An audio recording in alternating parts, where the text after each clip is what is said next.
Hola muchachos! Aujourd'hui, on va parler d'émotions et de santé. Si t'as pas vu la première partie déjà, il faut que tu ailles la voir parce que c'est la suite en fait. Tu regardes pas une série par la fin, tu commences pas par la fin. Donc là, c'est pareil. Tu vas voir la première et tu reviens ensuite sur cette vidéo si tu ne l'as pas vue.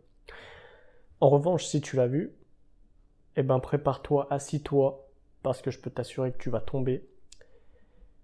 Et on va parler de choses vraiment profondes et que clairement peu de personnes, sincèrement sur YouTube ou peu importe la plateforme, je n'ai pas encore vu de contenu comme ça.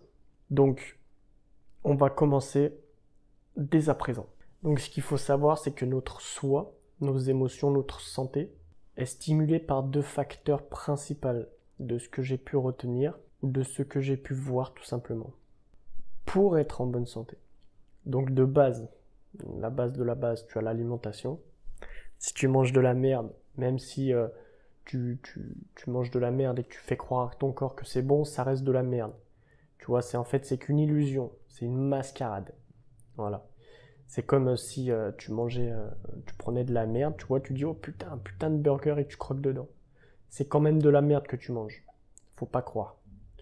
Donc ceux qui vont dire ouais mais j'ai pu pirater mon cerveau, j'ai pu faire en sorte de lui faire croire que c'était bon pour mon corps, non. Bullshit. Complètement de la merde. Même si tu penses que t'es loin, au final t'es loin mais derrière. Voilà. On va mettre les bases déjà. Et ensuite, tu as ta perception d'une chose. Voilà.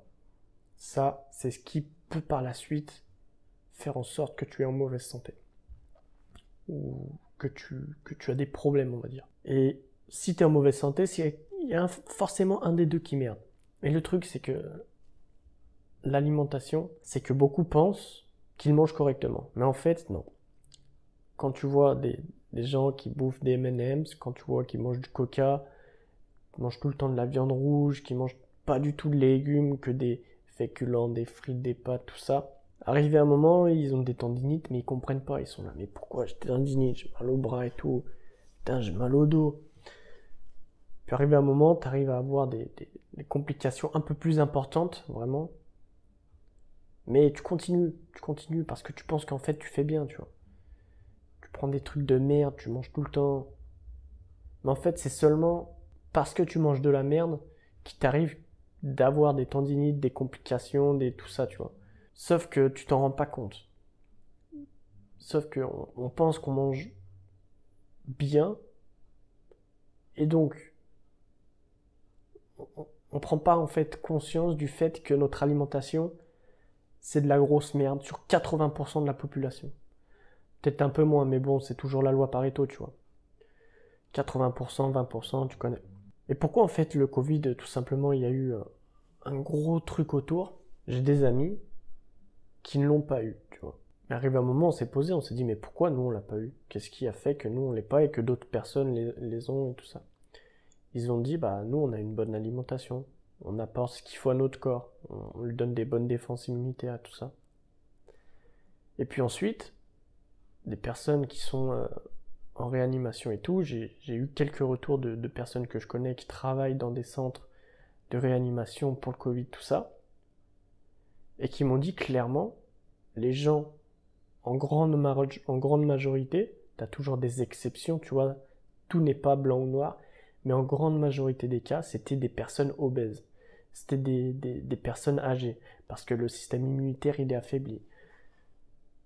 Et ça veut dire quoi? Ça veut dire que, même sans avoir des personnes obèses, quand on demande à la personne qu'est-ce que tu as dans le frigo, eh ben il va t'énoncer tout un tas de grosses merdes en fait. Voilà. Tout un tas d'aliments néfastes. Et c'est quelque chose qui me porte à cœur, l'alimentation, parce que c'est clairement en fait ton gasoil. Si tu mets du gasoil de merde ou si tu mets de l'huile de merde dans ta voiture, tu vas pas pouvoir faire Paris-Marseille, mon gars. Il arrive un moment, ton moteur il va céder. Ou s'il cède pas tout de suite, il cédera plus tard. Mais il va finir par céder. Alors que si tu mets de la bonne huile, si tu mets du bon gasoil, si tu mets du bon truc, si tu en prends soin, tu vois, bah là tu pourras faire Paris-Marseille 20, 30, 50, 100 fois sans aucun problème. Et ton alimentation, c'est la même chose, c'est ton carburant.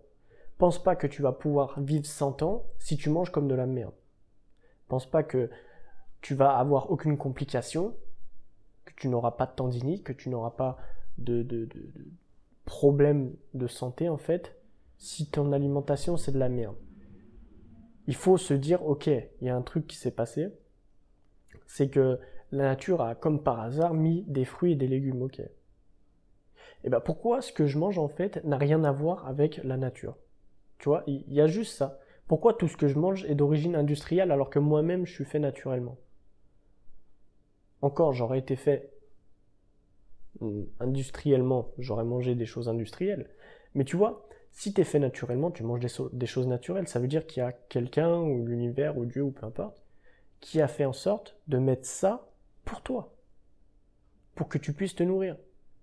Parce que je pense pas qu'il y ait des arbres qui poussent comment on va dire, de frites dans la friteuse, de M&M's, tu vois, de Coca-Cola, tout ça. J'ai jamais vu d'arbres comme ça, tu vois. Ou alors s'il y en a, c'est des arbres industriels, voilà. Donc l'alimentation, très important. Pense pas que tu peux avoir une bonne santé si tu as une alimentation de merde, clairement. Ensuite, pareil pour le fait de se guérir et tout ça. Passe au maximum par la nature, parce que les cachets, laisse tomber mon pote, ça détruit l'intérieur. Faut juste faire 2-3 recherches, je t'assure, t'as pas besoin d'y passer l'après-midi, tu fais 2-3 recherches, tu tapes 2-3 fois sur Google, t'inquiète, tu vas trouver tout ce que tu veux. Tu auras les études, les recherches, tout ça. Et ensuite, le deuxième point, donc après avoir parlé de l'alimentation, ça va être notre perception d'une chose. Pourquoi notre perception? Qu'est-ce que ça a à faire là-dedans en fait? Et bah clairement en fait ta perception d'une chose permet de déclencher en toi une autre chose. Un événement va se produire, ta perception de l'événement va donner des pensées, et des pensées vont créer des émotions. Et en fonction des émotions, et ben cela va faire en sorte de mettre ton corps en phase 1 ou en phase 2, en phase de stress ou en phase de croissance, comme on l'a vu dans la première vidéo. Et donc tout ceci va clairement créer en fait des réactions chimiques en toi. Outre le fait de l'alimentation, tu vas avoir aussi les molécules à l'intérieur de toi qui vont venir te défoncer, qui vont venir te détruire, dont les molécules de stress, les molécules de cortisol. C'est les pires molécules, c'est du poison. En fait, sur du long terme, c'est du poison. Court terme, c'est des trucs, ça peut te sauver la vie. Mais sur du long terme, c'est du poison. C'est comme si tu mangeais tous les jours un paquet d'M&M's, tu vois. En termes de dangerosité, on est à peu près 50-50. Et en plus de ça, si tu combines le stress et les M&M's, bah, je pense que tu vas vite finir en PLS. Ou tu vas vite appeler les pompiers ou une connerie comme ça, tu vois. Et donc, en fait, notre perception d'une chose va créer des réactions chimiques, va créer ces émotions, et les émotions vont faire en sorte de nous aider à croître, en fait, à l'intérieur, à régénérer les cellules selon leur cycle de régénération normale, ou pas. Et en fonction de ce ou pas, parce que si les cellules ne se régénèrent pas normalement, et ben, ce qui va se passer, c'est que tu vas pas avoir une pleine immunité, tu vas pas pouvoir profiter vraiment de tout ton corps parce qu'il sera quand même stressé, il aura du cortisol. Mais ça n'est pas déclenché seulement mécaniquement. C'est ce qu'il faut comprendre, c'est déclenché en fonction de notre perception. Notre perception est déclenchée en fonction d'un événement et de notre, on va dire, programmation, tu vois. C'est notre programmation, seulement notre programmation, qui fait que nous allons réagir en fonction d'une chose. Mais c'est pas trop tard pour changer ça. Il faut seulement changer l'interprétation et faire des recadrages, tu vois. C'est les recadrages qui vont te permettre de changer le contexte, de changer la signification en termes de contexte et la signification en termes de sens. C'est les deux types de recadrage qu'on peut avoir. Et donc, facile. Si tu arrives à te faire un recadrage, tranquille, tu vois. Mais ça, du recadrage, je t'en parle dans ma formation Excellence des émotions. C'est ce qui te permet de développer ton intelligence émotionnelle. C'est pas une formation qui te raconte qui a du blabla en fait. C'est vraiment des trucs que je suis allé chercher profondément, que j'ai fait énormément de recherches et tout. Même j'ai eu pas mal de retours, des mecs qui me disent, mais mec, ta formation, elle est exceptionnelle, tu vois. C'est un truc de fou. Seulement pour le prix qu'il y a, les gens, ils veulent pas oser mettre, parce qu'ils ont peut-être peur de se faire arnaquer, mais ça, c'est fini, ça. Ça, c'était il y a 10 ans, ça. Mettre sa carte sur Internet, acheter des formations et de penser se faire arnaquer. Ça, c'est fini maintenant. Et donc, bah, les retours parlent d'eux-mêmes. Voilà. Et donc, en utilisant ces recadrages, les recadrages, je t'apprends comment faire dans la formation, tu vois. En parlant de ces recadrages, en fait, tu vas arriver à changer tout ça, à changer ta façon de voir les choses. Et c'est en changeant ça, forcément, en changeant ta façon de voir les choses, en changeant ta perception. Tu vois, si tu prends une pièce que tu la mets face à toi, eh ben, tu vas voir en face. Mais si tu la mets sur le côté, eh ben, tu vas facilement voir sur le côté le profil. Comme les chiens, en fait, tu vois. Quand ils ont des grands bâtons dans la tronche et qu'ils veulent passer une porte, bah, ils essayent, mais ça fait rien. Mais en se mettant sur le côté, ils y arrivent. Donc, en fait, ils changent leur perception du truc. Ils se disent, ok, bah là, ça passe pas. Et si je fais comme ça, là, ça va passer. Et c'est pareil quand il y a un événement qui arrive. Tu te dis, ok, bah là, intérieurement, je sens que ça va pas passer, je sens qu'il va se passer quelque chose. Je vais essayer de changer, de trouver une autre signification à ça. Et tant que j'aurai pas trouvé, eh ben, je vais continuer. Et lorsque, bah, j'ai trouvé, eh ben, à ce moment-là, ok. La colère, si ma mémoire est vraiment bonne, il me semble que 10 minutes de colère, eh ben, ton corps, il met 4 heures à l'éliminer. T'imagines? Seulement 10 minutes. 4 heures. Tu restes 1 heure toute la journée. T'es cuit. Pour ça qu'il faut apprendre à se maîtriser. Faut apprendre, même tu vois, les gens qui disent ouais mais moi les gens dev perso ils sont jamais énervés, ils sont jamais en colère, tout ça. Ça concrètement c'est du bullshit en fait. Tout le monde est en colère, tout le monde a des émotions, c'est pas parce que t'arrives à maîtriser tes émotions que forcément t'es une personne qui s'énerve jamais. Pas parce que t'es psychologue que tu t'énerves pas, c'est pas parce que si, c'est pas parce que ça. Les émotions, ça reste quelque chose de vivant. Il faut qu'elles vivent, des émotions. Si elles vivent pas, t'es cuit. T'es mort dans le film. Dans la bande d'annonce. Comme dirait un grand homme. Et donc, je fais un petit aparté, par exemple, sur les environnements toxiques. Les environnements toxiques, c'est seulement notre perception, tu vois. Oui, il y a aussi les trucs qu'on subit. Mais est-ce que c'est pas parce qu'on est faible, justement? Est-ce que c'est pas parce qu'on cherche de la reconnaissance au travers quelqu'un que cet environnement est toxique? Et donc, on se met dans le triangle de Cartman. Est-ce qu'on n'est pas en mode victime? Je pose des questions. Parce que si on serait normal, est-ce que l'environnement serait toxique? Est-ce que l'environnement toxique, au final, n'est pas limité qu'aux victimes? C'est intéressant quand même à soulever ça. Ou en fonction de notre perception. Mais je veux dire, on est victime parce qu'on a une perception de victime. Mais si on change notre perception et qu'on enlève cette perception de victime, on n'est plus une victime. Tu vois? On est une victime quand on est là en mode oh mais tout ça il m'arrive, nanana, nanana.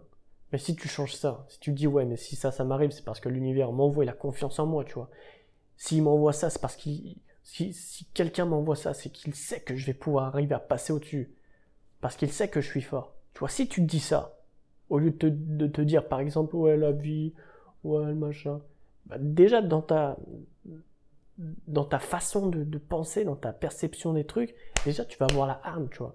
Te dire ok mais on voit ça, c'est tout ce que t'as mon gars, c'est tout. Bah si on voit plus, tu m'as pris pour une tapette ou quoi? En changeant tu vois cette perception là, déjà tu changes tout. Déjà tu changes pas mal de trucs. Et donc t'es plus en mode victime déjà, mais t'es en mode je me reprends en main. Donc en fait tu te responsabilises déjà dans un premier temps, ça c'est important. Et donc en fait l'environnement il est ni bon ni mauvais, c'est seulement notre perception et nos réactions en fonction de ça qui fait que t'as compris, il est bon ou il est mauvais, ou il est toxique, ou il est négatif, ou alors c'est quelque chose qui va nous faire évoluer.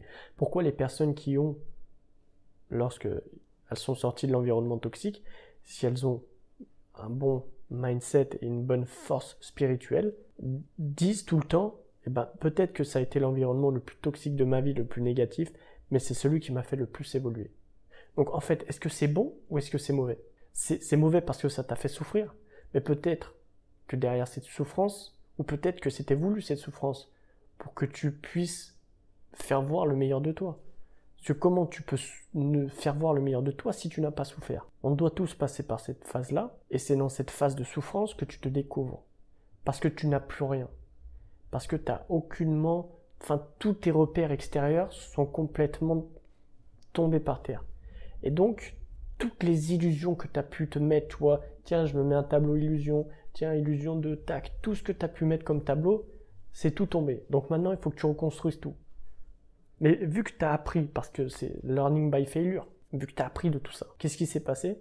Eh ben, tu vas mettre des tableaux. Mais cette fois, tu vas pas mettre des tableaux, tu vas pas mettre des illusions, tu vas mettre des miroirs pour que ça te reflète tout en fait. Donc, ta santé dépend de ton alimentation et de ta perception d'une chose. J'espère que j'ai été assez clair dans cette vidéo. C'était un grand plaisir pour moi de la faire parce que c'est quelque chose vraiment que j'adore parler.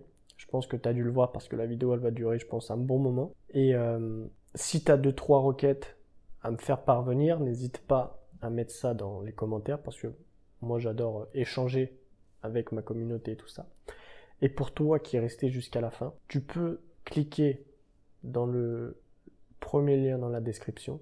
Tu vas avoir accès à ma formation qui te permet de développer ton intelligence émotionnelle, qui te permet de te découvrir, de te comprendre et surtout de comprendre tes émotions. Si tu veux en savoir plus, tu cliques sur le lien, tu vas atterrir sur la page de vente et puis ensuite tu lis tout et puis voilà. Moi j'en ai fini avec toi, je te dis à la prochaine.